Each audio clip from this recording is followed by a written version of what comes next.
ভারত শাসিত কাশ্মীরের প্রাকৃতিক সৌন্দর্যে ডুব দিতে বৈশারণ উপত্যকায় ছুটি কাটাতে গিয়েছিলেন গুজরাটের পর্যটক ঋষি ভাট।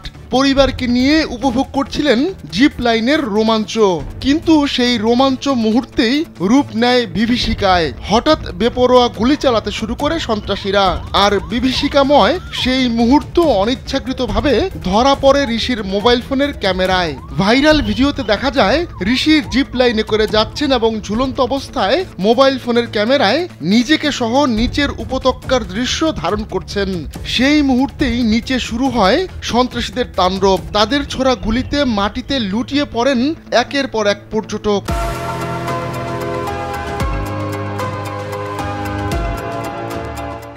ঋষির ধারণ করা ভিডিও নিয়ে প্রতিবেদন করেছে টাইমস অফ ইন্ডিয়া।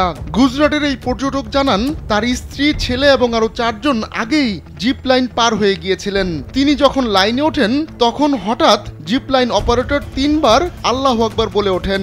তারপরে শুরু হয় গুলির শব্দ। প্রথমে কিছু বুঝে উঠতে না পারলেও 15-20 সেকেন্ডের মধ্যে লোকজনকে নিচে পড়ে যেতে দেখেন তিনি।